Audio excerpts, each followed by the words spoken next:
Novira Yunita nomor 28. Berdirinya Kerajaan Banten. Kerajaan Banten adalah kerajaan Islam yang berdiri di Tataran Pasundan, Provinsi Banten. Berawal dari tahun 1526, Kerajaan Cirebon dan Kerajaan Demak memperluas penguasaannya ke kawasan pesisir barat Pulau Jawa dengan menaklukkan beberapa pelabuhan yang dijadikan pangkalan militer serta kawasan perdagangan yang digunakan untuk antisipasi terrealisasinya perjanjian antara Kerajaan Sunda dan Portugis pada tahun 1522 Masehi. Perkenalkan, nama saya Putu Bagus Saka Pertama, nomor 14. Maulana Sanudin Putra Susunan Gunung Jati berperan dalam penaklukan tersebut. Setelah penaklukan tersebut, Maulana Sanudin mengembangkan Banten. Pertahanan yang dinamakan Surasawan dibangun 1600 Masehi menjadi kawasan kota pesisir yang kemudian hari menjadi pusat pemerintah setelah Banten menjadi kerajaan yang berdiri sendiri. Kenalkan, nama saya Made Riki Saputra, saya dari kelas 11 IPS 6 nomor absen 13. Di sini saya akan membacakan masa kejayaan Kerajaan Banten.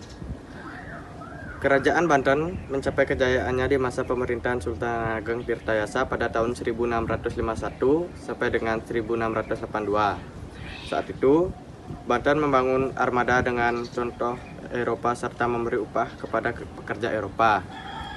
Sultan Ageng Tirtayasa sangat menentang Belanda yang terbentuk dalam VOC dan berusaha keluar dari tekanan VOC yang telah memblokade kapal dagang menuju Banten. Banten juga melakukan monopoli lada di Lampung yang menjadi perantara perdagangan dengan negara lain sehingga Banten menjadi wilayah-wilayah yang multi etnis, perdagangannya berkembang dengan pesat. Perkenalkan, nama saya Iputu Indra Kusumaatmaja, nomor absen 15. Di sini saya akan membacakan tentang pemerintahan Sultan Ageng Tirtayasa. Ada masa akhir pemerintahan Sultan Ageng Tirtayasa, timbul konflik di dalam istana. Sultan Ageng Tirtayasa berusaha menentang VOC, kurang disetujui oleh Sultan Haji sebagai raja muda. Keretakan di dalam istana ini dimanfaatkan VOC dengan politik Divide et Impera. VOC membantu Sultan Haji untuk mengakhiri kekuasaan Sultan Ageng Tirtayasa. Berakhirnya kekuasaan Sultan Ageng Tirtayasa membuat semakin kuatnya kekuasaan VOC di Banten. Raja-raja yang berkuasa berikutnya bukanlah raja-raja yang kuat. Hal ini membawa kemunduran Kerajaan Banten. Nama saya Nimade Putri Indriani, nomor absen 30. Di sini saya akan menjelaskan tentang keruntuhan Kerajaan Banten.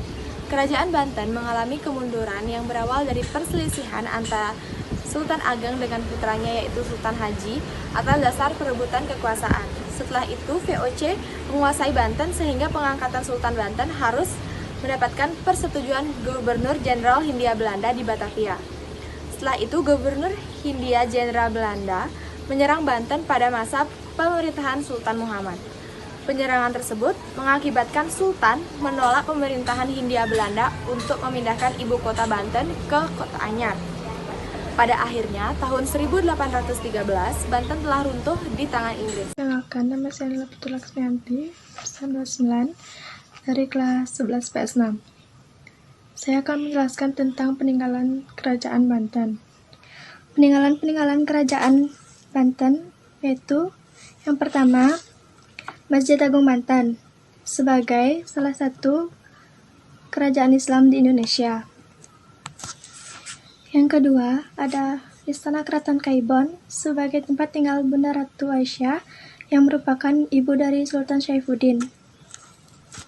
Yang ketiga, ada Istana Keraton Surasawan sebagai tempat tinggal Sultan Banten sekaligus menjadi tempat pusat pemerintahan.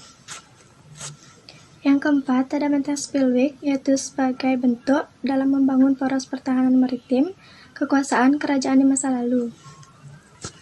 Yang kelima, ada Danau Tosikati, yang berfungsi sebagai sumber air utama dan sebagai saluran air irigasi persawahan di sekitar wilayah Banten.